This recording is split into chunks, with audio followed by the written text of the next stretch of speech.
वालेकुम सलाम। फाइनली जी, बड़ी अच्छा। बड़ी मुश्किल के बाद आधा अब घंटा। आपको मेरी आवाज़ आ रही है? आवाज़ तो आपकी बिल्कुल क्लियर आ रही है। मेरी आ रही है आवाज़? हाँ जी, इट्स क्लियर।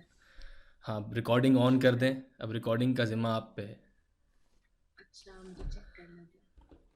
रिकॉर्डिंग तो वैसे अच्छा ठीक है। Recording in progress. Done. Okay. So Zubairia, पहले तो ज़ुबारिया। ज़ुबारिया, हाँ, ज़ुबारिया पहले जी। मुझे मुझे आप अपना नाम थोड़ा-सा समझाएँ, इसका मतलब क्या है? ये पहली इसका बार सुना मतलब है है, मैंने। अच्छा, माय नेम इज़ ज़ुबारिया ज़हूर और ज़ुबारिया का मतलब है अ ब्लूमिंग फ्लावर, खिलता हुआ फूल। अच्छा। जी। माशाल्लाह, बिल्कुल नाम की तरह हैं आप। तारीफ़ हो जाए। शुक्रिया। अच्छा अच्छा, ज़ुबारिया, इस तरफ जब मैं देखूँगा ना, वो वहाँ पे एक कैमरा लगा हुआ है, वो स यूट्यूब की ऑडियंस की तरफ मैं देख रहा हूँगा। ठीक है। ठीक है जी? और मेरा भी कैमरा यहाँ खुला पे है। ठीक हाँ, है। चलें, ठीक है जी। तो फ़ॉर्मली स्टार्ट करते हैं। ओके, अ, शुरू। अस्सलाम वालेकुम जी। मेरा नाम गुलाम मुर्तज़ा दहर है और आज के सेशन में हमारे साथ हैं ज़ुबारिया। इन्होंने सीएसएस 2021 में फाइनली एलोकेशन हासिल की है। ओएमजी ग्रुप में एलोकेटेड हुई हैं ये, और आज हम उनसे उनकी जर्नी जानेंगे। सबसे पहले मैं चाहूँगा कि वो अपना इंट्रोडक्शन दें और बताएं कि ज़ुबारिया कौन है, कहाँ से बिलोंग करती हैं, एजुकेशनल बैकग्राउंड और सीएसएस की जर्नी कैसे स्टार्ट हुई और यहाँ तक कैसे पहुँची। So over to you Zubaria. अस्सलाम वालेकुम गुलाम मुर्तज़ा साहब। फर्स्ट ऑफ ऑल तो आपका बहुत बहुत शुक्रिया, आपने मुझे मदद किया अपने प्रोग्राम में and I learned a lot from your YouTube channel to be very honest, तो उसके लिए प्लेजर। शुक्रिया। और अपने इंट्रोडक्शन की जहाँ तक बात है तो मेरा नाम ज़ुबारिया ज़हूर है और मैं रावलपिंडी से ताल्लुक़ रखती हूँ। रावलपिंडी की एक तहसील है वहाँ से। और मेरा जो एजुकेशनल बैकग्राउंड है that is computer engineering from university of engineering and technology Taxila, that I completed in 2018।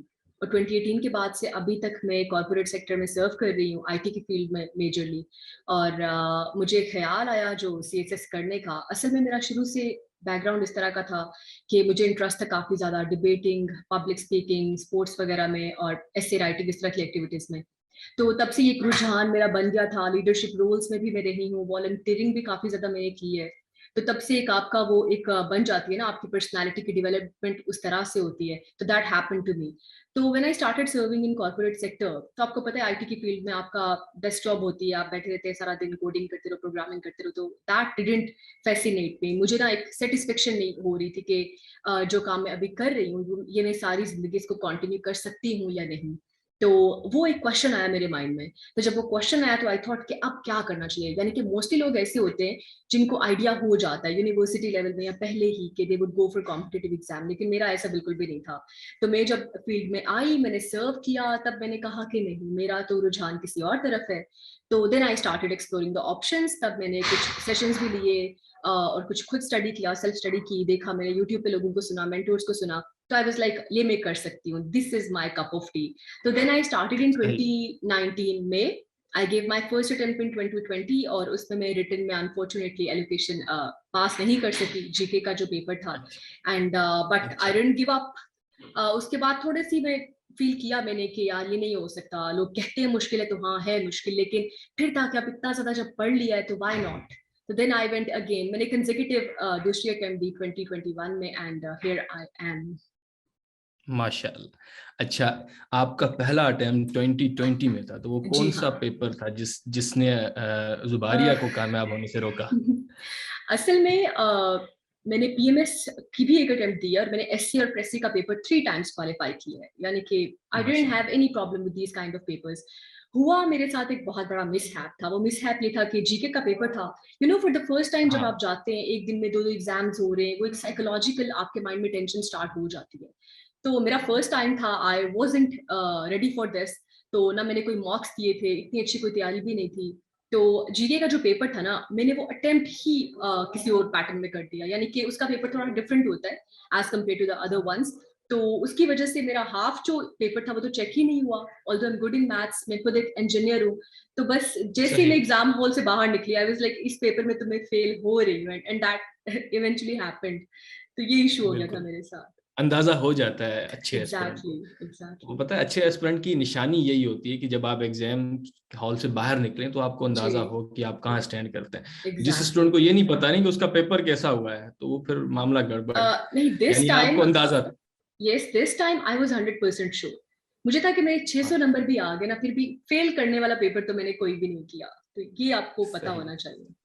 सही, बेहतरीन। अच्छा, आप यानी यूनिवर्सिटी से ग्रेजुएट होने के बाद आईटी में जॉब करती रही, क्या जी हाँ। जॉब रोल था आपका? As a coder, software developer, tester, क्या करती थी आप? असल में जो मैंने स्टार्ट किया था दैट वाज ग्राफिक डिजाइनिंग। मैं ग्राफिक डिजाइनर के तौर पे मैंने जॉब स्टार्ट की थी।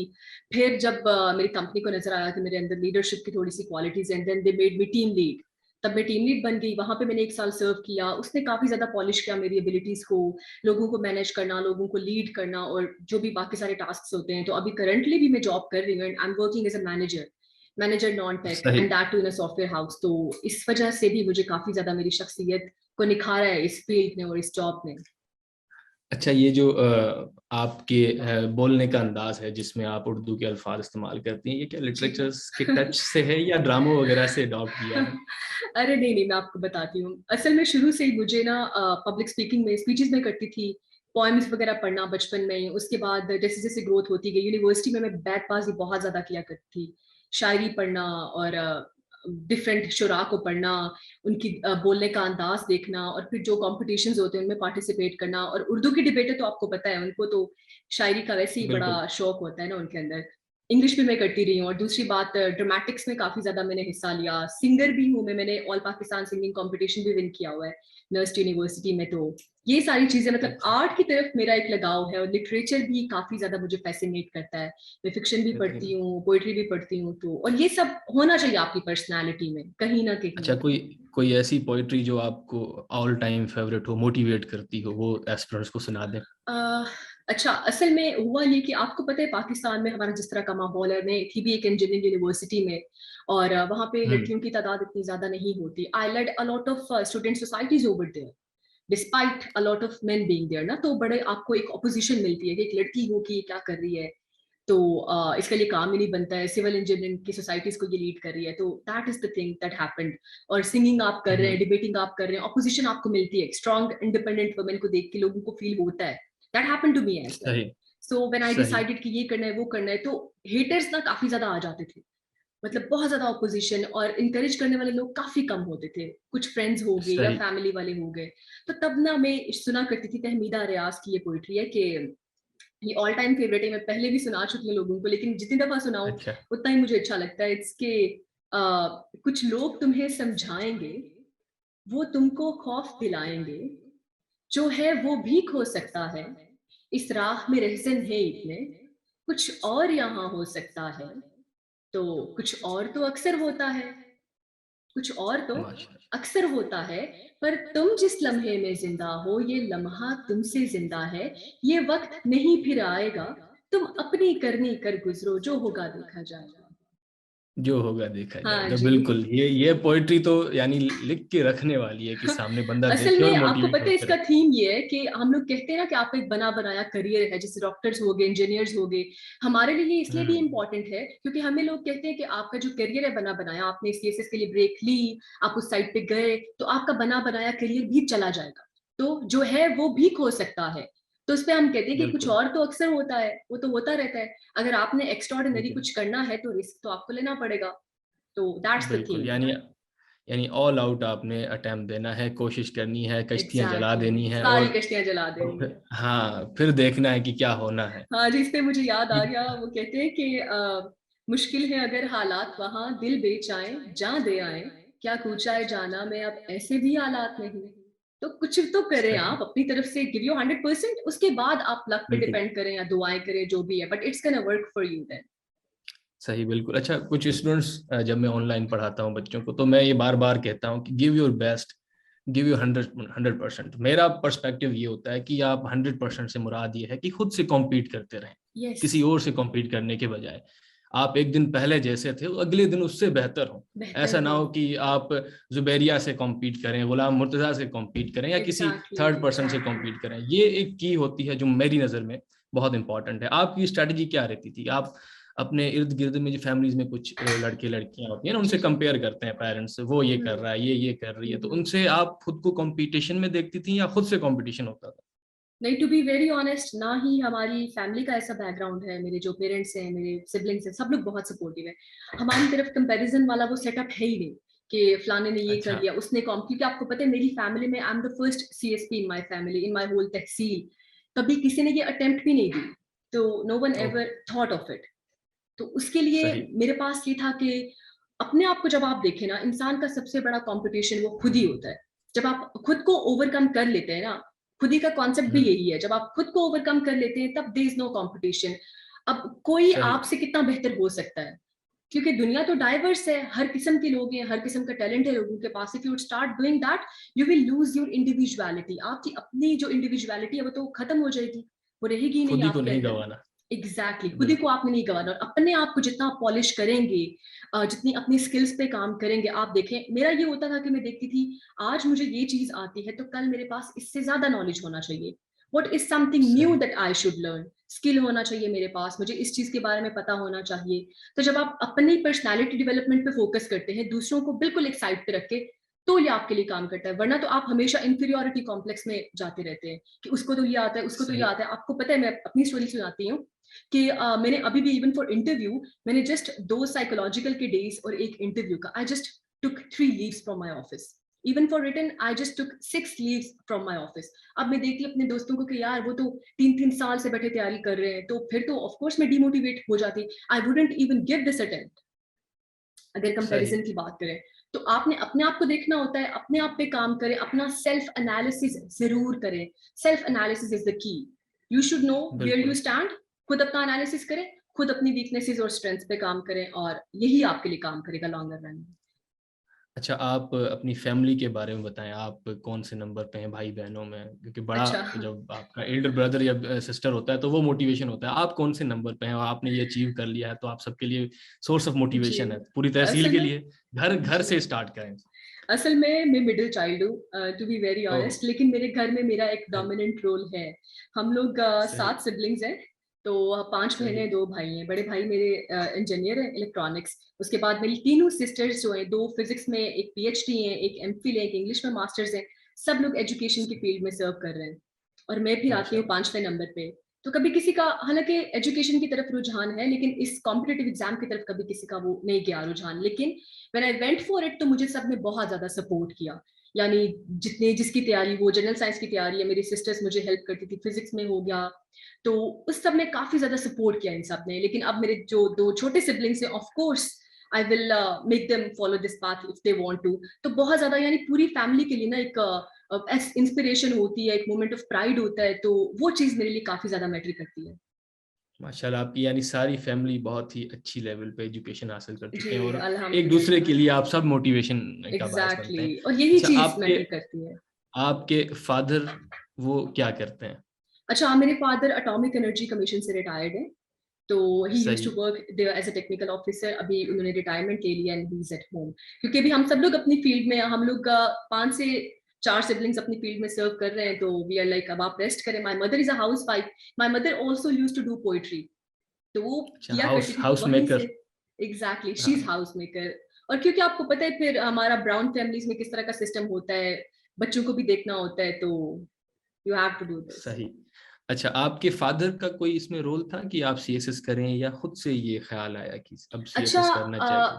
मोस्टली लोग ऐसे होते हैं कि उनके पेरेंट्स उनको कहते हैं, और ब्राउन फैमिलीज में आपको पता है ये कॉन्सेप्ट होता है हमारी एशियन या साउथ एशियन सोसाइटी में भी ना, कि आप इस तरह के हम्म। रोल पे जाएं, तो आपको बड़ा मोटिवेट करते हैं उस चीज के लिए। मेरे पेरेंट्स को कभी ये थॉट नहीं आई कि आपने सीएसएस करना है, टू बी वेरी ऑनेस्ट। लेकिन जब मैंने उनको बताया, तो दे वर मोर देन हैप्पी कि चलो इसको खुद ही ख्याल आ गया ये करने का तो ये तो और भी अच्छी बात है। क्योंकि जब आपको खुद से एक चीज की एक पैशन होता है आपके अंदर, आपको एक शौक होता है, तो आप ज्यादा मेहनत करते हो, और उसकी बात ही कुछ और होती है। कोई और प्रेशर में आके आप सही। कर रहे हो, वालदेन के प्रेशर में, फ्रेंड्स के प्रेशर में, सोसाइटी के प्रेशर में, दैट इज समथिंग एल्स। तो मैंने जब उनको बताया, तो दे वर लाइक व्हाई नॉट, ये तो तुम्हारी लाइफ का बेस्ट डिसीजन है ये। क्योंकि मैट्रिक के बाद they wanted me to go for medical. मैं टॉपर थी अपने सही। बोर्ड की मैट्रिक में, तो दे वर लाइक आप मेडिकल करो बेटा, डॉक्टर बनना है। मैंने कहा नहीं, उसके लिए बड़ा हमारे घर में ना वो चपकलिश चलती रही। मैंने कहा नहीं, मैंने इंजीनियर सही। बनना है। तो तब सही। मैंने अपनी बात मनवा ली। उसके बाद जब मैंने ये बात की तो उन्होंने कहा चलो अब आप सही रास्ते पे आ गई हो, अब आप ये करो, हम आपको फुल सपोर्ट करेंगे। तो दैट वाज इट, बेहतरीन। यानी फुल सपोर्ट मुझे मेरी फैमिली की तरफ से थी, तभी ये अचीव हुआ है। अच्छा अच्छा, जुबैरिया, आपका नाम मैं सही प्रोनाउंस कर रहा हूँ ये मुझे बता जुबारिया, दें? जुबारिया। जुबारिया। ये होता जुबारिया। है, दिस अच्छा हैपेंस। अच्छा, जुबारिया, मैं बार बार जी, रिपीट करके इसको पक्का करूंगा अभी मैं। कोई मसला नहीं। जुबारिया। अच्छा, जुबारिया, ये मुझे बताएं कि आईटी की फील्ड में भी बड़ा स्कोप है। लोग गूगल जी। तक, माइक्रोसॉफ्ट तक पहुंच जाते हैं वापस पाकिस्तान आके, क्योंकि डिजिटल रिवॉल्यूशन का दौर आ हम्म। चुका है, Pakistan is going to reap its benefits. तो हम्म। आपने उसको परस्यू क्यों नहीं किया कि उस फील्ड में भी आप ज्यादा आगे जा सकती थी और वापस आके लीडरशिप रोल में आप, क्योंकि प्राइम मिनिस्टर की आप देखें, कैबिनेट में भी ऐसे लोग होते हैं जो एग्जैक्टली, इलेक्टेड नहीं होते, वो फिर टेक्निकल फील्ड में इतना आगे होते हैं कि वो फिर स्पेशलिस्ट आपके होते हैं। डिसीजन, हाँ, डिसीजन मेकिंग का हिस्सा बन जाते हैं। तो उस तरफ को आपने परसू क्यों नहीं किया, इस तरफ आ गई? असल में आईटी का काम काफी ज्यादा टेक्निकल है। ऑल्दो मैं खुद अभी इस फील्ड में जॉब कर रही हूँ, लेकिन मैं एक नॉन टेक्निकल लीडिंग रोल में हूँ। मेरा टेक्निकलिटीज में इतना ज्यादा इंटरेस्ट नहीं है, प्रोग्रामिंग करना बैठ के या फिर वेब डेवलपमेंट में भी कोडिंग करना, उसमें कभी मेरा इतना हम्म ज्यादा रुझान नहीं रहा। मैं हमेशा से नॉन हम्म, टेक्निकल चीजों की तरफ, या फिर जो ऑन फील्ड पे जो चीजें होती हैं वो मुझे ज्यादा अच्छी लगती हैं। अच्छा, फील्ड पे काम करना मुझे ज्यादा अच्छा लगता है। और यानी ये ऑफिस में बैठ के स्क्रीन टाइम देना, ये सब मुझे बिल्कुल इतना भी पसंद नहीं है। सही, हालांकि मेरी यानी अपनी फील्ड फील्ड में वर्क, एग्जैक्टली, ऑल्दो दे लोगों को मैनेज करना वो ज्यादा आसान एग्जैक्टली लगता है। Exactly public management, that's the thing. Public management. जी। सही, बेहतरीन। अच्छा, ये मुझे बताएं कि आपने कहा कि आपने सिर्फ 6 छुट्टियां ली थी इसकी जी तैयारी के हाँ। लिए, तो जी हाँ। ये कैसे फिर आप मैनेज कर रही थी? आप जॉब भी कर रही थी, ये पढ़ाई भी कर रही थी, और जी। कितने मंथ्स तक आपने अभी ये जो अटेम्प्ट दिया है डेडिकेटेड होकर तैयारी की? अगर मैं आपको बताऊं तो 2020 का जब रिजल्ट आया था ना, व्हेन आई फेल्ड, हम्म तो मैंने तब से तैयारी स्टार्ट की। वो रिजल्ट आया था ऑलमोस्ट सितंबर अक्टूबर में। तो नवंबर, हम्म। दिसंबर, जनवरी, जनवरी में मेरे भाई की शादी थी। तो I couldn't study to be very honest. तो हार्डली मैंने ओहो। उसके बाद, पहली अटेम्प्ट के बाद सेकंड अटेम्प्ट के लिए मैंने हार्डली 2.5 मंथ्स स्टडी किया था। लेकिन उसमें ये होता था कि आपका टाइम मैटर नहीं करता है, मैटर ये करता है कि आप जो टाइम दे रहे हैं वो क्वालिटी टाइम है या नहीं। कन्वर्जन रेट आपका क्या है, कि आप उसको कन्वर्ट कर रहे हो, सही। आप उसको रिटेन कर पा रहे हो या नहीं। तो मेरा ये होता था कि सुबह उठ के, आपको पता है सुबह का टाइम वैसे भी बड़ा फ्रूटफुल होता है आपके लिए, सुबह उठ के 3-4 घंटे पढ़ लेती थी मैं। 6-5 बजे स्टार्ट कर दिया, ऑफिस जाने तक पढ़ाई कर ली। फिर वापस जाके रात को मैं जाके कोई इंटरेस्टिंग सब्जेक्ट जो होता था, जो मुझे मुश्किल लगते थे सब्जेक्ट्स या जो चैलेंजिंग थे, जैसे जीपीपी हो गया, कॉन्स्टिट्यूशनल लॉ हो गया, इनको मैं सुबह पढ़ लेती थी। और जो इंटरेस्टिंग थे, जैसे पॉलिटिकल साइंस हो गया, सोशियोलॉजी हो गया, ये मैं रात को, क्योंकि रात को आप टायर्ड होते हो काफी ज्यादा, तो वो आपका सही। मतलब फोकस का स्पैन वो नहीं होता। लेकिन टाइम मैनेजमेंट इज द की। इवन ऑफिस में बैठ के मैं न्यूज़पेपर पढ़ती थी, मैगजीन्स पढ़ा करती थी, तो वो सब मतलब साथ में चलता रहता था। लेकिन जॉब के सही। साथ, even though I remember, S A का एग्जाम था, उससे एक दिन पहले मेरे लीव ली। मैंने कहा बॉस को कि please give me leave for a day, ताकि मैं थोड़ा प्रिपेयर, मेंटली प्रिपेयर हो सकूं। लेकिन एक इमरजेंसी आ गई। एंड आपको पता है कॉर्पोरेट सेक्टर कैसे काम करता है, ही वाज लाइक नहीं, आपको ऑफिस तो बिल्कुल। आना पड़ेगा।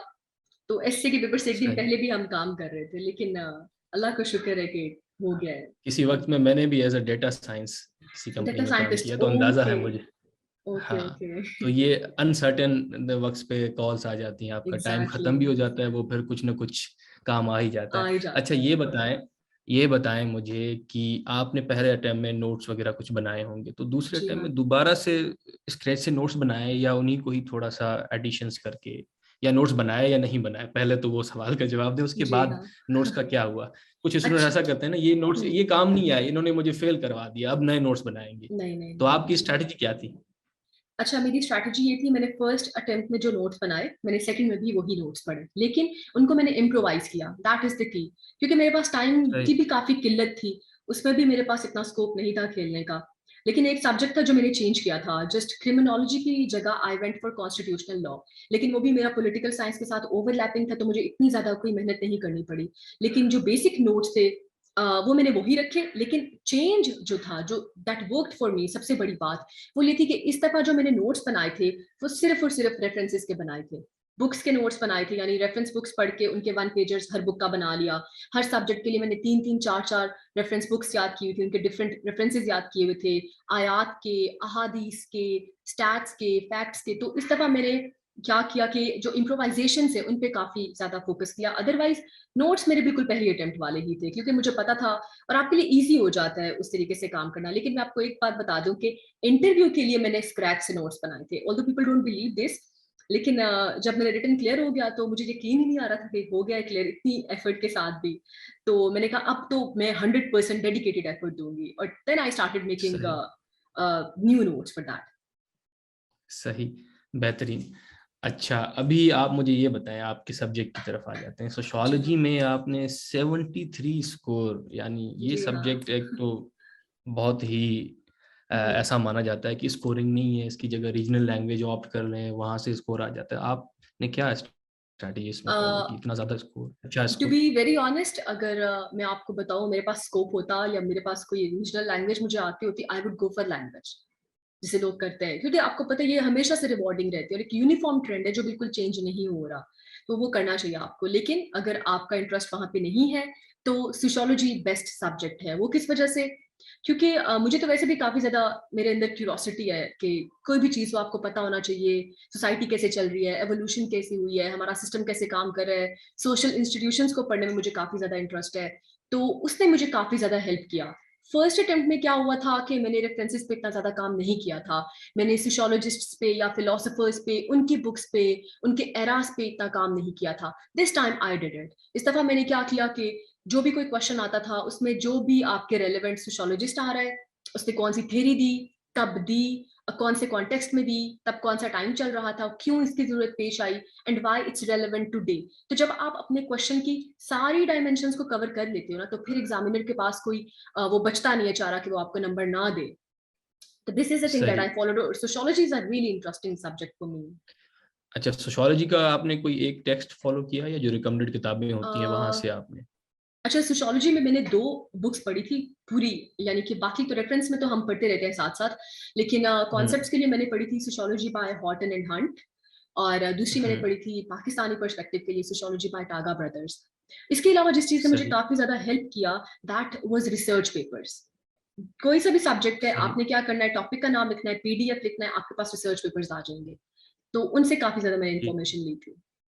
ठीक है जी, तो स्टूडेंट सुन रहे हैं, रिसर्च पेपर्स इज द की। अच्छा, ये बताएं मुझे कि करंट अफेयर्स, मैं खुद पढ़ाता हूँ ये सब्जेक्ट्स, और 2021 में जब स्टूडेंट्स जी। अटैम्प्ट, जब पहले तो उनकी मार्कशीट आती है जो फेल हो जाते हैं, हम्म।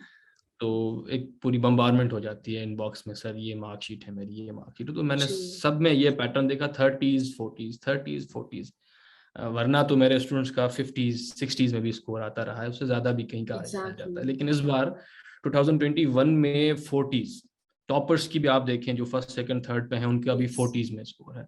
ऐसे में आपने 48 स्कोर हासिल किया है, 40 से, यानी 50 के करीब है। जी हाँ। आपकी क्या स्ट्रेटजी थी करंट अफेयर्स के लिए स्पेशली? अच्छा, करंट अफेयर्स के लिए last time I didn't score well in current affairs, तो इस दफा मैंने स्पेशली उस पर काम किया। अब स्पेशली कैसे काम किया कि बुक्स के रेफरेंसेस मैंने काफी ज्यादा याद कर लिए थे, यानी उनको क्रैम कर लिया था प्रॉपर, कि अगर कश्मीर का सवाल आ गया, मैंने ये किताबें लिखनी है, ये ऑथर्स लिखने हैं, ये मैंने बात लिखनी है। अगर इंडिया के साथ क्वेश्चन आ गया, मैंने ये बातें लिखनी है, किताबें लिखनी है। दूसरी बात, फैक्ट्स और स्टैट्स मैंने काफी ज्यादा लिखी इस दफा। और ऑब्जेक्टिव की तैयारी बहुत अच्छे से करनी है आपने, मुझे लगता है जहां तक मुझे अपना पता है कि मेरा ऑब्जेक्टिव मोस्टली दैट वाज 75% वो ठीक हुआ होगा। तो अगर आप ऑब्जेक्टिव पे, और ये किसी भी सब्जेक्ट के लिए है, उसमें आपकी मेहनत भी कम लगती है, और आपको पक्का 100% श्योर होता है कि आपके मार्क्स आने ही आने हैं। और तीसरी चीज जो मोस्ट इंपॉर्टेंट है वो ये है कि आपका एनालिसिस बहुत स्ट्रांग होना चाहिए। करंट अफेयर्स की चीज में सही। यही चीज की जरूरत है। हम लोग क्या करते हैं कि जैसे का याद किया हुआ है वैसे का वैसे जाके आप लिख देते हैं, ऐसा नहीं करना आपने। आपने एनालिसिस बहुत अच्छे से करना है और रिलेट करना है चीजों को अपने साथ, अपने आसपास के जो चल रहा है। आप पढ़ाते हैं, आपको तो आइडिया होगा ही मैं किस तरह की बात कर रही हूँ, लेकिन आपका जी। एनालिसिस जितना स्ट्रांग होगा उतने ज्यादा आपको मार्क्स मिलेंगे। उसके साथ अगर रेफरेंसेस हैं, उसके साथ अगर आपके कोटेशंस हैं, उसके साथ अगर आपके फैक्ट्स हैं, आप फॉरेन मैगजीन से उठा के चीजें लिख रहे हैं। मैंने फॉरेन मैगजीन्स को स्टडी किया इस बार, आर्टिकल से मैंने उठा के चीजें लिखी, डिफरेंट मीडिया पर्सन्स को मैंने कोट किया। तो जब आप इस तरह की टैक्टिक्स यूज करते हैं तो फिर it is rewarding.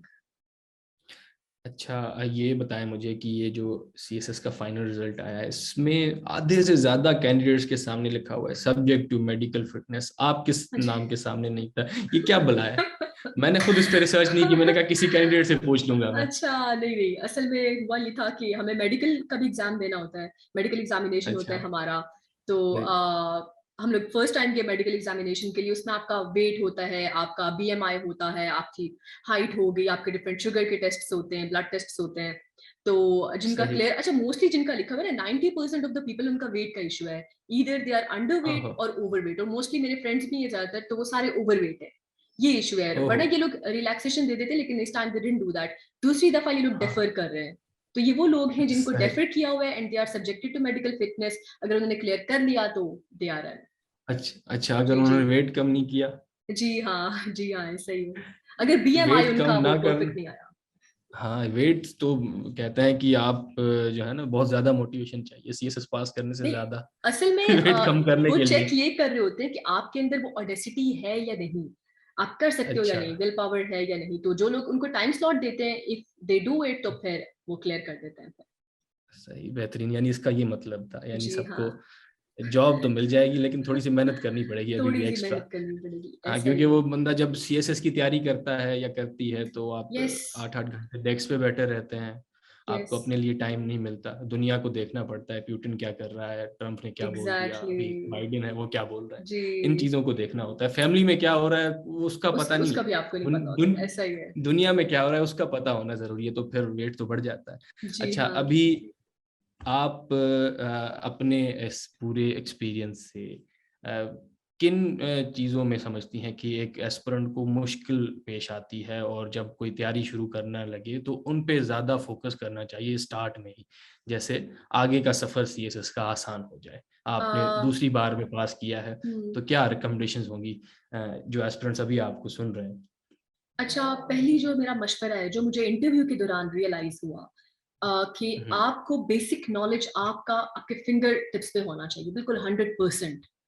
General knowledge हो गया, पाकिस्तान अफेयर्स का नॉलेज हो गया, इस्लामियात का नॉलेज हो गया, और करंट अफेयर्स का, खास तौर पे हम्म। पाकिस्तान अफेयर्स और इस्लामियात। क्योंकि हमने देखा है इंटरव्यू के दौरान, people were still struggling with Pakistan affairs and Islamiat, और उनकी हिस्ट्री के साथ स्पेसिफिकली। तो जब आपको ये चीजें सारी पता होती है ना, तो आपका ऑप्शनल्स का नॉलेज आप इनके ऊपर बिल्ड करते हो। तो बेहतर है कि मेरे स्टूडेंट्स को, मैंने अभी खुद भी जितने सेशंस किए हैं, कि आप पाकिस्तान हिस्ट्री खुद से स्टडी करें, आप इंटरेस्ट लें। अगर आपने आना है इस फील्ड में तो आपको लेना ही पड़ेगा, इसके अलावा कोई चारा नहीं है। इस्लामिक हिस्ट्री खुद से स्टडी करें। अपने जो आपके अंदर जो सवाल उठ रहे हैं, पहले आप उनको तो आंसर करो ना, उसके बाद आप एग्जामिनर के सवाल का जवाब देंगे। तो ये चीज बहुत इंपॉर्टेंट है, number 1। Number 2 is understanding of the syllabus. Syllabus इतना इंपॉर्टेंट है, हम लोग उसको अहमियत नहीं देते। नोट्स ले लिए, याद कर लिए, एंड दैट्स इट। मैं तो सिलेबस के एक एक पॉइंट पे, I would take past 5 to 6 years के जो पेपर होते हैं, उन सब में से टॉपिक्स उठा के सिलेबस के टॉपिक्स के साथ टैली करती थी, कौन कौन से आ रहे हैं, कौन से नहीं आ रहे, कौन सा कितनी दफा आ रहा है, उसको उतनी दफा आपने पढ़ना है। सिलेबस इज द की।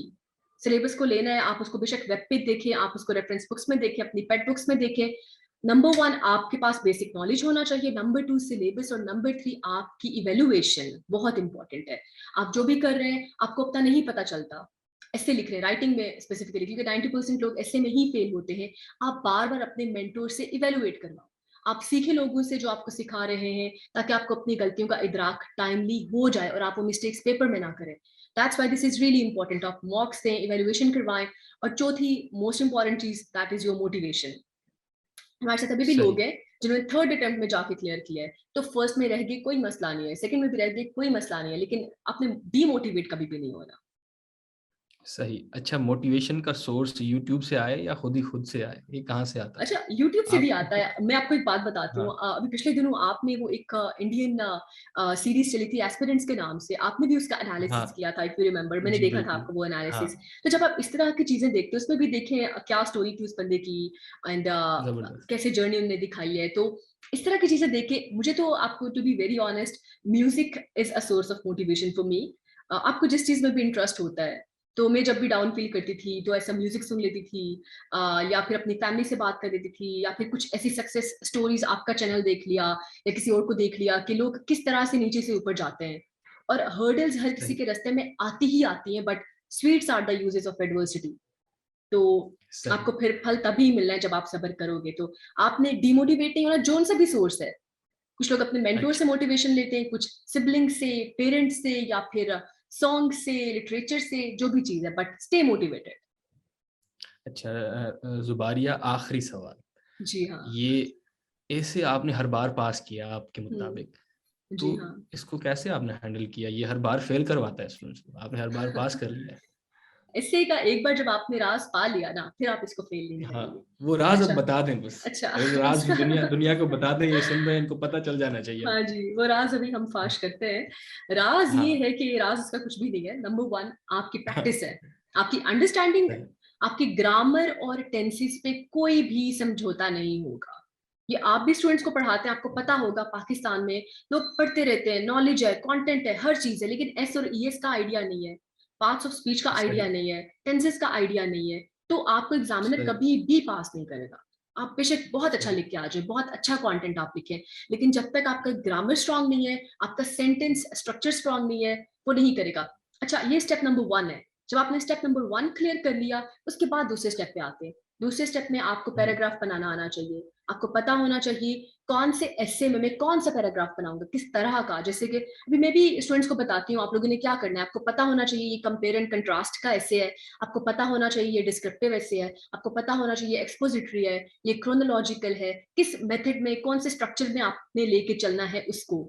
हम लोगों को कुछ पता नहीं होता, हम क्रैम करके चले जाते हैं डेमोक्रेसी पे एस्से। अब डेमोक्रेसी से रिलेटेड 6-7 टॉपिक्स आ चुके हैं और हर दफा डिफरेंट डायमेंशन आती है, लेकिन हमने जो याद किया होता है हम वही छाप के आ जाते हैं। तो फिर स्टूडेंट्स कहते हैं कि सही। हमने लिखा तो है ऐसे और इतना अच्छा लिखा है, फिर भी हम्म, फेल हो गए, आपने कीवर्ड्स को समझा ही नहीं है। जहां तक राज की बात है, सही राज सिर्फ एक है। आपने करना सही क्या है, आपने एससी की स्टेटमेंट को 5 से 6 दफा पढ़ना है, आपने उसके कीवर्ड्स निकालने हैं, कीवर्ड्स की हैं आपके एसए की। इस दफा मैंने जो ऐसे ऑप्ट किया, आप काफी हैरान होंगे सुन के, I opted universal human equalities utopic, that is an बड़ा आर्गुमेंटेटिव ही ऐसे। और मोस्टली बड़ा लोग ही कहते हैं डिफरेंट, और कि ये एग्जैक्टली, ऐसे कम लोगों ने किया था, बहुत कम एग्जैक्टली लोगों ने किया था। हमें लोग हाँ सिखाते हैं कि आपने आर्गुमेंटेटिव ऐसे की तरफ नहीं जाना, लेकिन आप जा सही सकते हैं अगर आपको क्लैरिटी है तो। अब देखें, इसमें मैंने अपने कीवर्ड्स निकाले, universal, equality and utopic, keywords निकाल लिए। सही अब मैंने उन सबको आपस में रिलेट करना है, और मेरा पूरा ऐसे असल में यही कहानी होगी कि ये तीनों चीजें आपस में कैसे रिलेटेड है। जब मैंने इस सही सवाल का जवाब दे दिया, उसमें मेरा सेंटेंस स्ट्रक्चर ठीक है, मेरी ग्रामर ठीक है, मेरा नॉलेज अच्छा मेच्योर नॉलेज है, फ्लो है मेरी थॉट में, तो आपके फेल होने का जवाब ही पैदा नहीं होता। सही, बेहतरीन। जी हाँ। यानी आपकी एडवाइस जो है वो एस्पिरेंट्स के लिए ये है कि आप पूरी प्रैक्टिस जो है वो मिस कर देते हैं। पूरी इस एग्जैक्टली। जर्नी में वो इनपुट करते रहते हैं, अपने दिमाग में नॉलेज एग्जैक्टली। इनपुट की, आउटपुट वाला प्रोसेस मिसिंग है। वो होता ही नहीं, आउटपुट है एग्जैक्टली। रिटन, वो होता ही नहीं है। तो एग्जैक्टली। ये जुबारिया की आप स्ट्रैटेजी को फॉलो करें, ऐसे आपका फेल नहीं जी होगा। इंशाल्लाह। बाकी डिस्कशन तो ये हमारी अगर सीएसएस पे चलती रहे तो बहुत एक्सटेंडेड हो जाएगी। अब ऐसा ही है। तक जो हमारी डिस्कशन हुई है उसमें बहुत कुछ एस्पिरेंट्स को सीखने को मिला होगा, आपसे मोटिवेशन बहुत मिली इंशाल्लाह। होगी। और आपकी पर्सनालिटी चार्मिंग है बिल्कुल, और आपकी पर्सनालिटी थैंक यू से जो सो वाइब्स मच। आती हैं ना पॉजिटिव, वो आपके इर्द गिर्द में लोग आपको बताते होंगे, ये जी बहुत हाँ, ऐसा ही इंपॉर्टेंट है। है। जी हाँ। हाँ हाँ, लोग भी बताते होंगे, अब एस्पिरेंट्स जो आपका भी इंटरव्यू सुन रहे हैं जी उनको भी हाँ। पता चलेगा कि आपने इंशाल्लाह। पॉजिटिव वाइब्स ना सिर्फ अपने आप में रखनी है, और इर्द गिर्द में दूसरों लोगों में को भी भी जो है फैलानी है, एग्जैक्टली। हाँ सिखाना है। तो जुबारिया, इंशाल्लाह फ्यूचर में अगर कोई सेशन होता है तो हम ज़रूर आपको एंगेज करेंगे। इंशाल्लाह। इंशाल्लाह। आपने एस्पिरेंट्स को गाइड किया, उनको अपना टाइम दिया, उनको अपनी जर्नी से मोटिवेट किया, जी हाँ। बहुत बहुत शुक्रिया। बहुत शुक्रिया। अपना ख्याल बहुत रखें। शुक्रिया, अपना ख्याल रखिएगा। Thank you so much. Pleasure. अल्लाह अल्लाह हाफिज़। हाफिज।